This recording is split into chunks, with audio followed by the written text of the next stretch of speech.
Okay, let's dive right in. Picture this city in India. Maybe not one you'd pick for a holiday, you know? No famous beaches or ancient ruins grabbing the headlines. Right.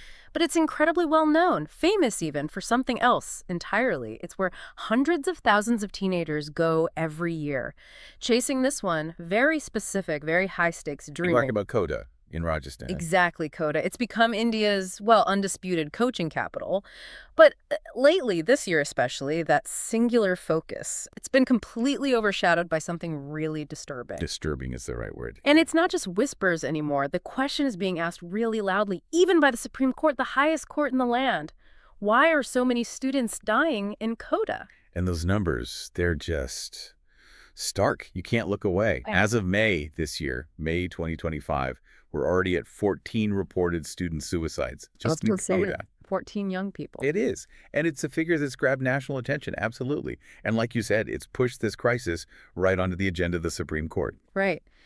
So that's our task today, isn't it? To go through what we know, pull out the really critical pieces, and try to get our hands around the why. You know, what is it about this place, this system, this pursuit of academic success that's leading to such tragedy? Exactly. And to do that, you really have to understand Kota itself. I mean, it's not your typical city. No. Its whole identity, its economy, its reason for being, it's all built around these huge coaching institutes. Yeah. It is the destination, the mecca for students aiming for the top engineering spots through the JEE The joint entrance examination, yeah. and the medical schools through NEET, the National Eligibility Come Entrance Test. The scale of it is just immense. We're talking lakhs of teenagers, hundreds of thousands coming every year. It's staggering. These are kids, often, 16 years old, leaving home, family, friends, everything they know to live in this bubble, this incredibly intense competitive bubble. And the industry around it. Yet. Massive. It's estimated at 10,000 crore a year. 10,000 crore, that's over $1 billion US, right, annually. Yep. $1 billion industry built on the hopes, the anxieties, and, let's be honest, the immense financial sacrifices of these families.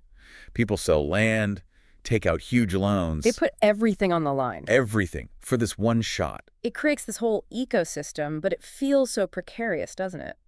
Which brings us back to those numbers. 14 deaths already this year, by May. And it's not like this is brand new, though the focus feels much sharper now. Mm-hmm. Last year, 2024, saw 17 deaths. 2022 had 15. Uh-huh. Even before the pandemic, the numbers were grim. 18 in 2019, 20 back in 2018. Wow. What's really telling, though, is the dip we saw in 2020 and 2021. Right, when everything went online because of COVID. Exactly. The coaching went remote. It really suggests there's something about the physical environment of Kota being there that intensifies the pressure. Those statistics are bad enough, but then you hear the individual stories. It's just heartbreaking. It really is. Like, that 22-year-old IIT Kharagpur student found in his hostel room on May 4th. He'd already made it into a top institution. You think he was past the worst of it, but clearly the stress, the pressure from that whole system, it lingered.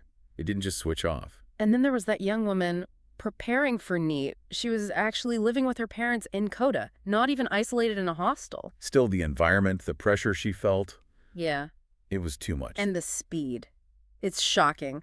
Tameem 16 years old, just arrived from Bihar. Just 20 days. 20 days in Kota. Hanged himself on April 29th. No note left behind. 20 days, it's barely enough time to unpack. Just awful. And it hit students at different stages, too. Ashfa Sheikh, 24 years old, a NEET aspirant from Gujarat. She took her life back in January. January 22nd. Right. And she tried the exam multiple times. It wasn't a sudden shock. It was the cumulative wait year after year. It just shows how relentless it is. So, okay, back to that big question the Supreme Court is asking. Why Kota? I mean, exam stress is real everywhere in India, right? What makes Kota different? What makes it so dangerous? Well, it seems to be this unique, almost toxic mix. You've got intense ambition colliding with isolation, and then layered with just brutal, constant competition. There's no escape. Pretty much. The whole city revolves around it. Yeah. It's hard to find a space away from the pressure, you know. So what's the day-to-day actually like for these kids? Can you paint a picture? Okay, imagine you're 16. You're living in a tiny room, probably pretty basic, miles from home. Your alarm goes off at 5 a.m. 5 a.m. Oof. And then it's just study, classes, mock tests, more study for 10, 12, maybe even more hours, day in, day out. That sounds incredibly isolating, mentally and physically exhausting. It is, for months, sometimes years. And the coaching institutes themselves, the big names we hear, Allen, resonance, Hey. bandsaw classes, Yeah. how do they fit into creating this intense atmosphere? Oh, they're absolutely central. They are the system in many ways. Their whole teaching method relies heavily on constant testing. Mock tests, practice exams, which, okay, you need practice. But it's the frequency and the stakes. And crucially, how they often rank students publicly. Not alphabetically, by score. Right. So everyone knows who's winning and who's losing. Exactly. Imagine being 16 or 17 and seeing your name slip down that list week after week. It creates this culture where anything other than the very top feels like failure. Someone described it vividly like Squid Game, but with calculus. Wow. That's a powerful image. Squid Game with calculus. It captures that public high-stakes elimination feel. It really does. And it's not just the academic grind, is it? What about the other pressures? Oh, absolutely critical. For many, maybe most, it's the first time living away from home, away from their family, their usual support network. So loneliness. Huge loneliness, plus peer pressure. Seeing others who seem to be coping or who are scoring higher. And then there's this massive unspoken weight. The expectation from home. Knowing what their families sacrificed. Yes, knowing your parents might have sold land, taken out loans, the fear of disappointing them is just immense. It hangs over everything. It makes total sense how this environment becomes so toxic. And then you hear about things like accommodations installing spring-loaded fans. Yeah, it's such a grim measure, isn't it? A terribly clear sign of the level of despair they know exists. It's a physical attempt to prevent the worst outcome, acknowledging how real that possibility is. So the crisis has reached the point where the system, right up to the top, has to react. Which brings us to the Supreme Court getting involved. Right, and they were not holding back. That session on May 23rd, Justices Kardawala and Mahadevan were really grilling the state government representatives. Asking those blunt questions. Very blunt. Why are they dying only in Kota? And what are you actually doing about it as a state?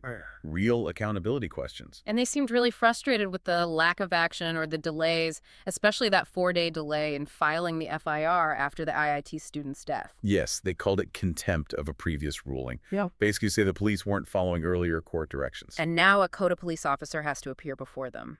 On July 14th, yes.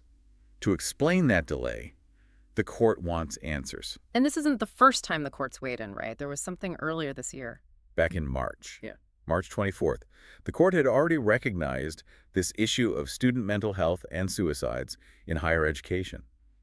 They'd actually ordered the creation of a national task force. A national task force for mental health in educational institutions. Okay, but, here we are months later, and the information suggests that task force is still done. Well, the phrase used was preparing a composite report. Preparing a report while students are still dying. Exactly. Meanwhile, the state government did put out some guidelines back in 2023. Things like screening tests before admission, sorting ranks alphabetically instead of by score. Right, trying to ease that public ranking pressure. Restricting admissions to class 9 and older, mandatory training for staff to spot distress signals. This sounds reasonable on paper, but the follow-through. That seems to be the issue. There was that case in November 2023. An institute apparently knew a student was suffering from severe depression, but didn't report it, which goes against the guidelines. And the consequence. Just a notice issued. It suggests a lack of real teeth in the enforcement. And then you had those, well, frankly, bizarre comments from the Rajasthan education minister, Madan Dilawar. Ah, yes. Suggesting love affairs were a key factor in telling parents to just keep a close watch. Which felt like completely missing the point about the systemic pressures, didn't it? Shifting blame away from the environment. Deeply unhelpful, yes. Yeah. And it connects back to that police response issue. Remember the NEET aspirant who died at home? Initially, no FIR was registered because she wasn't technically in institute housing. The court had to step in and say, look, it doesn't matter where it happens, you investigate. Precisely, which is why that officer got summoned. Yeah. It all points back to this immense human cost. These aren't just numbers on a spreadsheet. No, they're kids. Young people with hopes, dreams, vulnerabilities. You see glimpses in the notes, sometimes left behind.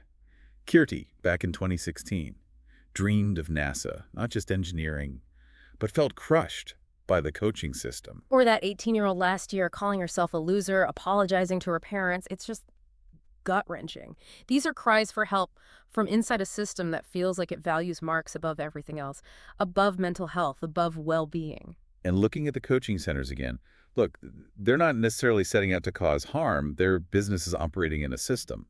But they are major contributors to the pressure. Offering some counseling, as some do, can feel like a small bandage when the whole environment is geared towards relentless competition. Like a token gesture, almost. It can feel that way, yeah, when the core focus is still just results, ranks, admissions. So the measures we see spring fans guidelines without strict enforcement, they feel reactive, don't they? Like putting a fire extinguisher next to a burning building instead of fixing the faulty wiring that started the fire. That's a good analogy.